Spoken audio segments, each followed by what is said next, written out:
Healthy tasty colourful recipe ಮಾಡೋಣ ಬನ್ನಿ ಇವತ್ತಿನ ವಿಡಿಯೋದಲ್ಲಿ. ಮೊದಲು ಒಂದು ಅರ್ಧ ಬೀಟ್ರೂಟ್ ಬೇಕು ಇದಕ್ಕೆ, ಅದನ್ನು ಗ್ರೈಂಡ್ ಮಾಡ್ಕೊತಾ ಇದ್ದೀನಿ.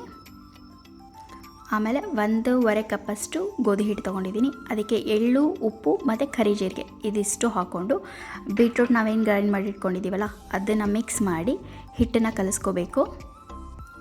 ಹಿಟ್ಟು ಕಲಸಿದಾದ್ಮೇಲೆ ಒಂದು 10 ನಿಮಿಷ ನೆನೆಯೋದಕ್ಕೆ ಬಿಡಿ. ಚಪಾತಿ ಸಾಫ್ಟಾಗಿ ಬರುತ್ತೆ ಆವಾಗ. ಸೇಮ್ ನಾವು ಪಾಲಕ್ ಚಪಾತಿ ಮಾಡ್ತೀವಲ್ಲ ಅದೇ ರೀತಿ ಇದು ಬೀಟ್ರೂಟ್ ಚಪಾತಿ. ಆಮೇಲೆ ವೆಜಿಟೇಬಲ್ಸ್ ಎಲ್ಲ ಕಟ್ ಮಾಡಿ ಇಟ್ಕೊಂಡಿದ್ದೀನಿ. ಎಣ್ಣೆ ಕಾದಿದೆ, ಅದಕ್ಕೆ ಈರುಳ್ಳಿ ಹಾಕ್ಕೊತಿದ್ದೀನಿ. ಆಮೇಲೆ ಕ್ಯಾಬೇಜ್,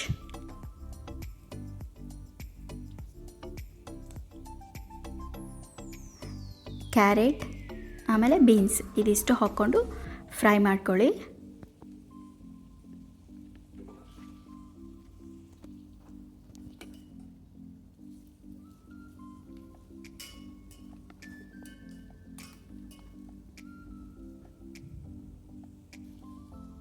ಆಮೇಲೆ ರಾಜ್ಮಾನ ಆಲ್ರೆಡಿ ನಾನು ಆಗಲೇ ಬಾಯ್ಲ್ ಮಾಡಿ ಇಟ್ಕೊಂಡಿದ್ದೆ, ಅದನ್ನು ಕೂಡ ಹಾಕ್ಕೊತಿದ್ದೀನಿ.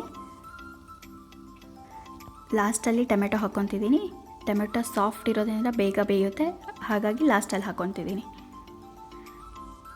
ಆಮೇಲೆ ಸಾಲ್ಟ್ ಮತ್ತು ಬ್ಲ್ಯಾಕ್ ಪೆಪ್ಪರ್ ಹಾಕಿ ಕಲಿಸ್ಕೊಳ್ಳಿ. ಇದಕ್ಕೆ ಬೇರೆ ಮಸಾಲೆ ಎಲ್ಲ ಏನೂ ನೀಡಿಲ್ಲ, ಜಸ್ಟ್ ಇದಿಷ್ಟೇ ಸಾಕು. ಆಮೇಲೆ ಇದು ಜಾಸ್ತಿ ಬಾಯ್ಲ್ ಆಗೋ ನೀಡಿಲ್ಲ, ಹಾಫ್ ಬಾಯ್ಲ್ ಆದರೆ ಸಾಕಾಗುತ್ತೆ. ಇದು ಮಕ್ಕಳ ಲಂಚ್ ಬಾಕ್ಸ್ಗೆ ತುಂಬ ಚೆನ್ನಾಗಿರುತ್ತೆ ಈ ರೆಸಿಪಿ. ಬೀಟ್ರೂಟ್, ಕ್ಯಾರೆಟ್, ಆಮೇಲೆ ಕ್ಯಾಬೇಜ್, ಈರುಳ್ಳಿ ಎಲ್ಲ ವೆಜಿಟೇಬಲ್ಸು ಇರೋದ್ರಿಂದ ಆರಾಮ್ಸೆ ಲಂಚ್ ಬಾಕ್ಸ್ಗೆ ಹಾಕ್ಕೊಡ್ಬೋದು. ಸೊ ಈಗ ಇದು ರೆಡಿ ಆದಮೇಲೆ ಸೈಡ್ಗೆ ಇಟ್ಕೊಳ್ಳಿ.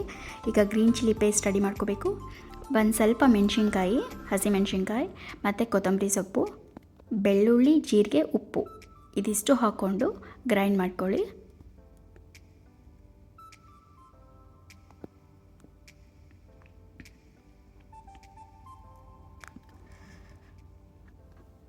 ಸೊ ಈಗ ಚಪಾತಿ ಹಿಟ್ಟು ರೆಡಿ, ಒಂದು 10 ನಿಮಿಷ ಆಗಿದೆ. ಅದನ್ನು ಚಪಾತಿ ಮಾಡ್ಕೊಳ್ಳೋಣ. ಈ ಬೀಟ್ರೂಟ್ ಚಪಾತಿ ಕಲರ್ಫುಲ್ಲಾಗಿ ಕಾಣಿಸ್ತಿದೆಯಲ್ವ. ಸೊ ಚಪಾತಿ ಲಟ್ಟಿಸ್ಕೊಂಡಾದ್ಮೇಲೆ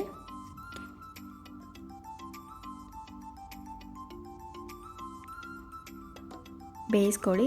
ತುಪ್ಪ ಅಥವಾ ಎಣ್ಣೆ ನಿಮ್ಗೆ ಯಾವ್ದು ಬೇಕೋ ಅದನ್ನು ಹಾಕ್ಕೊಂಡು ಬೇಯಿಸ್ಕೊಳ್ಳಿ.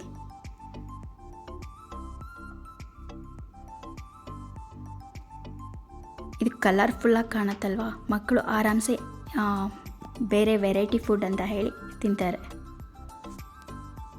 ನಾವು ಚಪಾತಿ ಪಲ್ಯ ಕೊಡೋಕೆನ ಇದನ್ನು ಮಾಡಿ ಕೊಡ್ಬೋದು.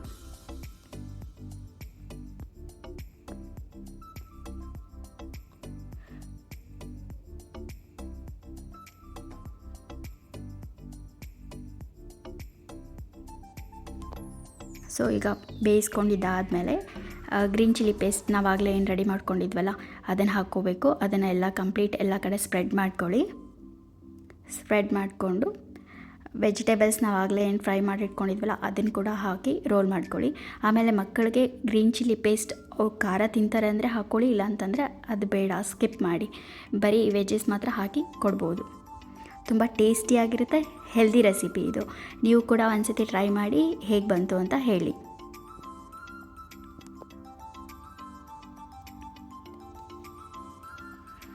ಇದೇ ರೀತಿ ಹೆಲ್ದಿ ರೆಸಿಪಿಗಳಿಗಾಗಿ ನನ್ನ ಪೇಜ್ನ ಫಾಲೋ ಮಾಡೋದನ್ನು ಮರಿಬೇಡಿ. Thank you for watching.